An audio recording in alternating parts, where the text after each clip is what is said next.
So there were reports written, several of which aired that out, that what should we be paying attention to in this country? Not foreign terrorism, but the rise of white domestic terrorism and hate groups. Have we done anything about that? Do we do regular segments on that? Do we bring on experts to talk about that? Are we putting together, I don't know, specific types of flags to protect the American public from that? Let me think, Waj. Hold on. No, we haven't done any of those things because we don't want to offend the terrorists. That's how America works. It's like, hey, Bob down the street is a white racist that has his own stockpile of weapons. Let's not offend Bob by calling him what he is and what his T-shirt says and what his Confederate flag says and what his social media posts dictate. Let's give Bob the benefit of the doubt that he just at 65 years old just doesn't know any better, Waj, and that if we coddle him throughout his post-adolescence and we just, coddle him and hold him in the way that his white mother apparently didn't, then he will come to his senses. But it's best that we protect his fragile, small white mind as opposed to challenging it. That, dear friend, is the American way. And don't make people uncomfortable, because when you mention these words like white supremacy and white privilege, it makes some people uncomfortable, especially Bob, who, yes, he might be upper middle class and retired and makes six figures, but he still has economic anxiety. So we must understand his pain and really just like Donald Trump, he'll become presidential. He'll learn on the job. I think finally he's presidential now. I'm not making this shit up. I wish I was making this up, but this is what we said about Donald Trump, folks. Literally, we had mainstream anchors who were like, I think he's finally become presidential. A grown-ass man in his 70s, right? and we talk about it, and I want to link this to another tragedy that happened, because we could sit there and talk about, it's a cult, but there is a cost to infantilizing this cult. There is a cost to coddling it. The cost is born in blood. When it's a Muslim terrorist, you know what they've done in the past 20 years? Let me tell you, as a Muslim, they go after everyone associated with that guy. Every book he's read, every mosque he's gone to, the imams he's listened to, the ideological infrastructure, the community he's in, there's surveillance, there's interviews, right? Because they want to get behind the infrastructure. A couple of days ago,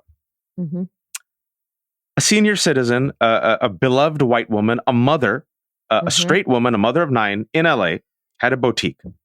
She was not gay. She's an ally of LGBTQ people. And as such, she hung a pride flag outside of her boutique. And her LGBTQ customers just really respected her. Everyone knows, straight, white mother of 9. You can't get more quintessentially American, Rust Belt, Heartland, straight white mom, mother of 9. A man decided to rip out the flag because the flag offended him. She came out. She argued with him. He took out a gun, shot her to death, fled. Police ran after him, shot at the police, was shot and killed. 2 days ago, they released the man's identity. They went and looked at his social media profile. Danielle. What'd they find? Waj? In addition to hating the gays, do you know who else he hated? The women, the Jews, scientists, liberals, promoted anti-vax conspiracies, anti-Semitic conspiracies, anti-LGBTQ conspiracies, a follower of right-wing media, Alex Jones, Ben Shapiro, Matt Walsh, RFK nonsense. All of those things have radicalized him. The people who have committed violence, the terrorists who have committed violence against Black people in Charleston, against Muslims in Christchurch, New Zealand, against Jews in the Tree of Life Synagogue, against Latinos in El Paso, Texas, all parroted the same replacement theory that is now mainstreamed by Donald Trump and leading Republicans that have literally radicalized people to commit violence against now LGBTQ people. So, how come we don't track the ideological infrastructure that radicalizes these people that come after all of our communities? Why do we not investigate it? Why do we not talk against it? Why do they not have multiple hearings like they had against Muslims? Why, oh, why, Danielle, do we not call it for what it is? And why are we still playing taboo as they're killing our community members and now are killing, folks, our allies? And the last thing I'll say, I try to say this on the show all the time. I try to say in my speeches, just to wake folks up, because privilege can blind you to your own power and your abuses of power. And privilege can also make you complacent. I live in the suburbs. I'm doing well. They won't come after me. Bob loves me. Bob and I disagree on politics, but, I come over and give him blueberries and he gives me pecan pie and a MAGA hat. I'm the good one. I'm the good minority. This woman was a white, straight woman, married, mother of 9. Mike Pence is the straightest, most white Christian man on earth, and they tried to kill him. The cult will go after anyone, Danielle, who disagrees with them. And yet still, Danielle, we don't call it for what it is.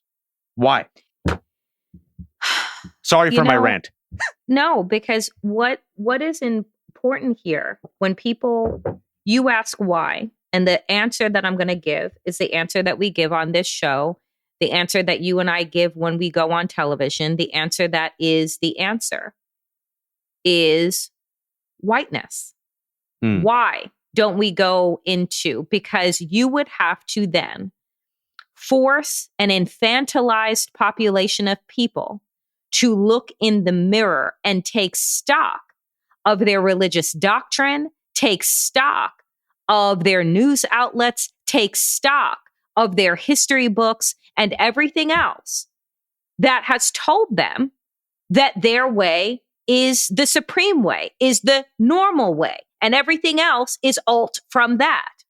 The reality is that we say freedom of the press, and we allow the likes of a Fox News channel to continue to spread radicalization and indoctrination that is turning this infantilized group of white people and white adjacent people, right? Because you don't have to be white to be a white supremacist. Ramaswamy. Okay? So you don't even have to be a Christian. He's Hindu. Right. Right? So you look at this, and what it would take is an excavation, right, of the bullshit that these people have been indoctrinated with. You would have to hold up a mirror and say, there is something that is wrong here. You would have to look at white people as an actual community of people, as opposed to a bunch of lone fucking wolves, as opposed to a bunch of rustic individuals. You see, you can look at a Muslim that has done an act of violence and condemned the entire community. You can look at a black person that has participated in an act of violence and condemned the whole community. But white people get to be individuals, right? They are not looked at as a collection of people who have been force-fed lies, who have been amped up on their Second Amendment rights and white grievance, locked and loaded, and we push them out into community, right? You're not going to look and say, oh, well, we don't really, this is what the bullshit news will do. Well, we don't know if there's a connection between what Candace Owens says and what Marjorie Taylor Greene says and what Tucker Carlson says and these acts of violence. But somehow there's direct correlation between a person who happens to be Muslim and commits an act of violence and their imam. There's a direct fucking line.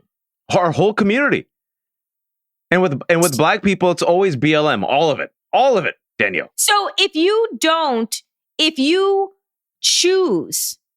actively choose to deny reality in order to uphold this benevolent idea of not all white people, as opposed to, if you really want to understand, I don't give a fuck about their grievances. What I do care about is the radicalization that is happening.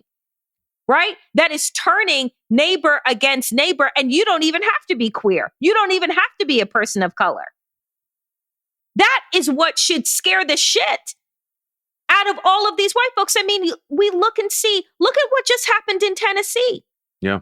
You had the mothers of victims of the Covenant shooting who were forcibly removed from a courthouse that allows guns inside, but not signs.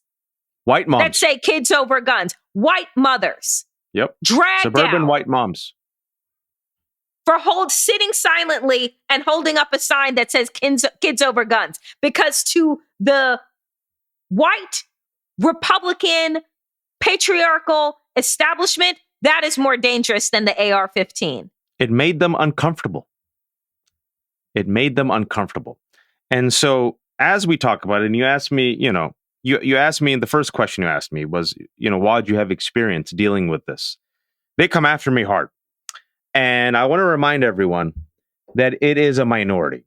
And the tactic is to bully us, intimidate us, overwhelm us, exhaust us. And little by little, they take over every local school board. They take over city councils. They become the DAs. They take over hospital boards. This is the strategy that has been admitted to by Steve Bannon and Moms for Liberty. It's a national coordinated strategy. It's always a few people. But like I said before on this show, when the majority, the rest of us show up, even in the red states, guess who wins these school board fights, folks? We do. When moms show up, guess who wins? Moms do. In South Carolina, because of the shakeup, now they lost the sole woman, and now there's all male judiciary, and they just reinstated the 6-week abortion ban, right? In South Carolina, it just happened today. Well, they just effed around because women are going to speak up, all right? Even in South Carolina, that's my prediction, Danielle. Just like in Kansas, just like in Ohio that we've seen. So, the thing I want to leave you with, and I want to ask you this as my final question is, there's a balancing act here, right? Because I can tell you, I do take them on, but I also have my peace of mind to think of, my children, my safety. My parents have reviewed our Twitter and Instagram, and over the weekend they call me and they said, "Beta, just these people are crazy." They're talking about the MAGA cult, my mom and dad, and they're like, "We're just worried about you." And then they say, okay, but no, you have to speak out, but maybe don't speak out. And so they silence us, right? You say it's not worth it. I'm going to tap out. I need my peace of mind. But then when I get silenced, I'm like, no, that's how they win. So where do we balance, Danielle? Taking on what is a minority, radicalized, weaponized cult, but at the same time balancing it with keeping ourselves ready for the long haul and the long fight. And look, this is a question that I ask myself on a regular basis, that I put out to all of our audience as well. You cannot exhaust yourself, because burnout is a part of their strategy as well. Throw everything at the wall, anger them on every single point, and then eventually they'll throw up their hands and hopelessness becomes, right? Yeah. Becomes their win. And so what I say to people is the same thing that I do. I take breaks. I don't watch the news all day, every day. I used to watch MSNBC and CNN for 8 hours a day, right? As I was preparing for each and every show and article that I was writing and all of these things. I don't, right? I don't. I take my personal self-care and spiritual practices seriously. I meditate multiple times a day, right? And I take on what I can take on, but I understand that this is a marathon. I have the baton for only a short period of time. And each and every day I pass it off. I will log off of social media so that I can get a break and go outside and take in nature. And I tell people to do that. You got to pass the baton each and every day. You take on what you can take on, and then you leave the rest, right? Like, it is not going to be the ego side of us believes that we alone can fix this, right? Like, that is what Trump has said. I alone can fix this. That is the ego speaking. We are but a bunch of change makers and soldiers in a longer generational centuries old battle, right? Good versus evil. And so you have to understand that you can play your part, right? Keep yourself well, keep your family as safe as you possibly can, even though safety is an illusion. And you pass the baton each and every day. You put down the weight. You pick it up again in the morning. You hold what you can. You put it down. That's the only way to sustain.